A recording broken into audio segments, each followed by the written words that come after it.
We see that, as far as I understand, Putin is most afraid of the assassination of Ali Khamenei. He spoke at the St. Petersburg Economic Forum and said that he doesn't even want to think about it. That is, for Putin, the liquidation of this figure in some bunker is the most terrible thing because he, naturally, immediately projects this onto himself. Putin understands that if the Ayatollah can be killed, then he will be removed if necessary. That is, the Americans will be able to get to him and reach him. Ukrainian expert Ivan Yakovina expressed his point of view. The expert shared his conclusions regarding Putin's fears. In general, I think that the mass liquidation of the Iranian regime's leaders greatly frightens and terrifies the Russian leadership. They are looking at this with growing horror. They understand that if something starts, there will be no salvation for them. This really does pose a great danger to them. So, of course, Putin would like to stop this immediately to achieve some kind of truce. Plus, they wouldn't want to lose a supplier of weapons, a supplier of components for drones. They wouldn't want to lose logistics routes and so on. For Putin, Iran is an important and necessary object. Of course, Putin wouldn't want to lose it. He would like to somehow calm it all down, pacify it, but on the one hand, he can't afford to quarrel with Trump and fully support Iran. But on the other hand, Putin is afraid that if the Americans go all out, they will set a bad example for someone else, and someone else will be able to take on the Russian elite.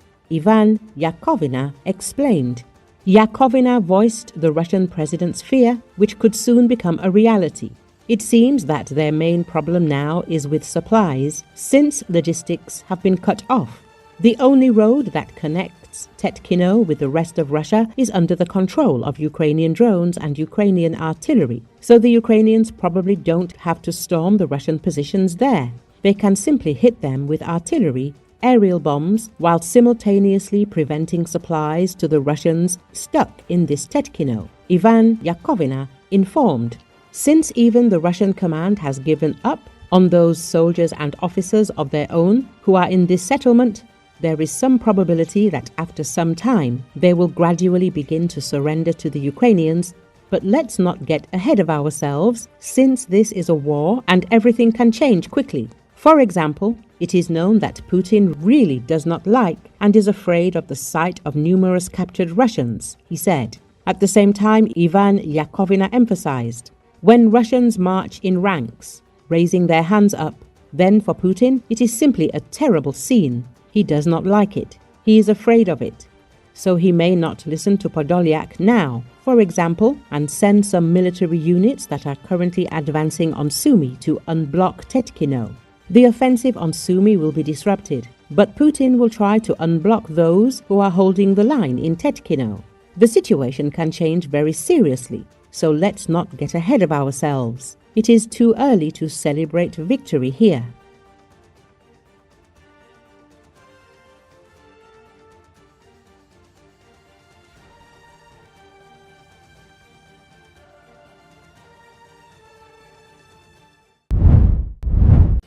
The Israeli military said on Friday that Israel has more sites to target in Iran, including in Tehran. A week has passed since the operation began. We are strengthening our air control in the region and advancing our air offensive. We have more sites to strike in Tehran, western Iran, and else other places, said Israeli military spokesman Brig General Efi Defrin during a briefing.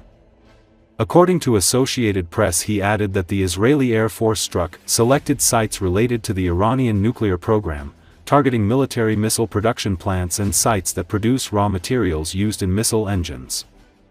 Israeli airstrikes reached into the city of Rasht on the Caspian Sea early Friday, Iranian media reported. The Israeli military had warned the public to flee the area around Rasht's industrial city, southwest of the city's downtown. But with Iran's internet shut off to the outside world, it's unclear just how many people could see the message. אנחנו ביומו השביעי של המבצע, זה שבוע מאז שהתחלנו אותו. זה מבצע שנראה קרוב אבל הוא רחוק, הוא 1,500 קילומטר מגבולות ישראל, עד 2,000 קילומטר. אנחנו מעמיקים את הפגיעה ונמשיך לפגוע בה. יש לנו עוד מטרות רבות לפגוע בהם. המבצע הזה נערכנו להמשכיות שלו. ככל שאנחנו מעמיקים את הפגיעה, אנחנו מאפשרים לעצמנו עוד מרווח ואפשור של המבצע לאורך זמן. נמשיך לפעול לאורך זמן, עד שנעמוד ביעדי המבצע. מטוסי חיל האוויר תקפו יעדים נבחרים של תוכנית הנשק הגרעיני. פגענו באתרי תעשייה צבאיים לייצור רכיבי טילים, ואתרים לייצור חומרי גלם המשמשים ליציקת מנועי טילים. מטרות אלו היוו את מרכז הכובד התעשייתי של משרד ההגנה האיראני. כמו כן, תקפנו את בניין ספנד, מטה תוכנית הגרעין בטהרן. בניין המטה הזה שימש למחקר ופיתוח אמצעי לחימה מתקדמים. David Agami has been eager to leave Cyprus and get back to his wife and 6 children since his flight from the US was diverted when Israel and Iran began trading air attacks last week. On Thursday, he was among hundreds of other Israelis who found spots aboard the Israeli cruise ship Crown Iris, which embarked on the trip of about 270 kilometers to Israel. The ship docked in the port city of Limassol Wednesday morning after dropping off hundreds of Jewish emigres from the US who were evacuated from Israel. There's nothing you can do, it's all in God's hands. If it's your time, it's your time. I think we'd prefer to be there than here definitely, said Agami, who is attempting to reach Bet Shemesh between Israel's port city of Ashdod and Jerusalem. Cyprus Chief Rabbi Ari Zeev Raskin told the Associated Press that approximately 6,500 Israelis were in Cyprus after being diverted to the East Mediterranean island, the closest European nation to Israel, or traveling there voluntarily in hopes of catching a flight or boat trip back to their country. Cyprus has become a key transit point for the repatriation of third-country nationals fleeing conflict areas in the region, as well as Israelis and others wishing to return home in the absence of direct flights there. Like many other Israelis, Agami said a collective drive to assist their homeland's defense overrides any concerns about personal safety or security. If any other country, I don't think you'd have anyone, going. Everyone would be fleeing, Agami said. He described an Israeli corporate CEO he knows who left his company and returned to join the army. If we're not gonna fight for it, who is?